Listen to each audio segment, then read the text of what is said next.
As a full-time traveler, one of the questions I'm asked a lot is, when you're traveling full-time and working while you go, whether you call yourself a digital nomad, a remote worker, or something else, how do you find reliable and affordable Wi-Fi? So I'm going to give you some tips on how to do that in this video. This might also help those of you who travel for business in case you decide while you're in some amazing place, maybe you don't want to do all of your work from your hotel room. Here are 5 strategies to find reliable and affordable Wi-Fi while you travel throughout the world. If you can't be away from excellent internet for more than, say, a few hours a day, then one thing you need to plan to do is avoid going places that are notorious for terrible Wi-Fi.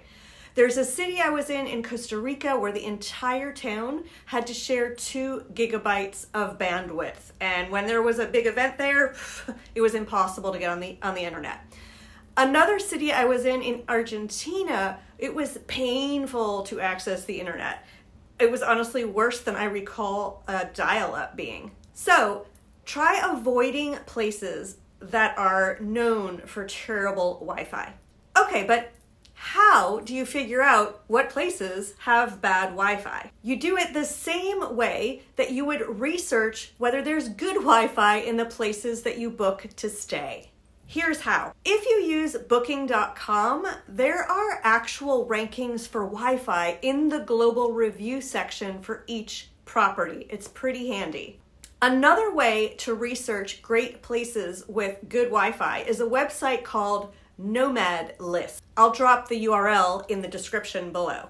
Using Nomad list, you can actually filter on locations by the internet speed available. Another really great help.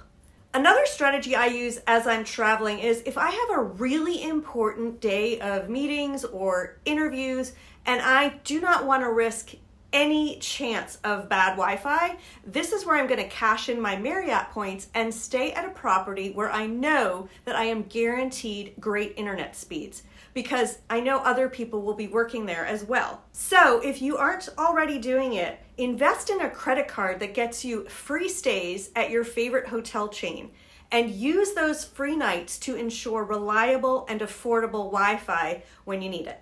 A third way to find great Wi-Fi is in a local cafe where you can get a cup of coffee and borrow their internet for a while. Now, if you have ever been annoyed in said awesome cafe when someone ruins the entire vibe of the place with a loud, annoying conversation about their business and they're getting all stressed, then make sure that you also only use this strategy if you're writing something or maybe you're listening to a meeting with your earbuds on. If you have to talk out loud during a meeting, maybe don't use the cafe strategy.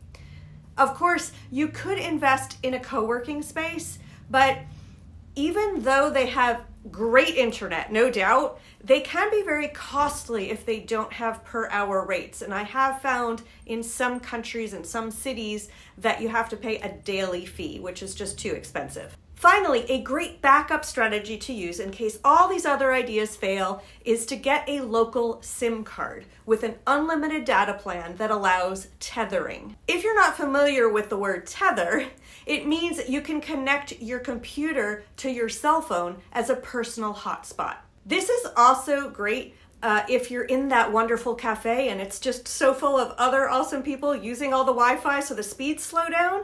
You can stay in the cafe and just connect to your phone, and then you have no data problem. You do, if you're going to do this strategy, need to have an unlocked cell phone that allows you to swap SIM cards. I hope you found these tips useful. If you did, please give this video a thumbs up. If you want more strategies to travel full-time with ease, get a copy of my free Globetrotter guide at www.globetrottersecrets.com. Thanks for listening. Bye-bye.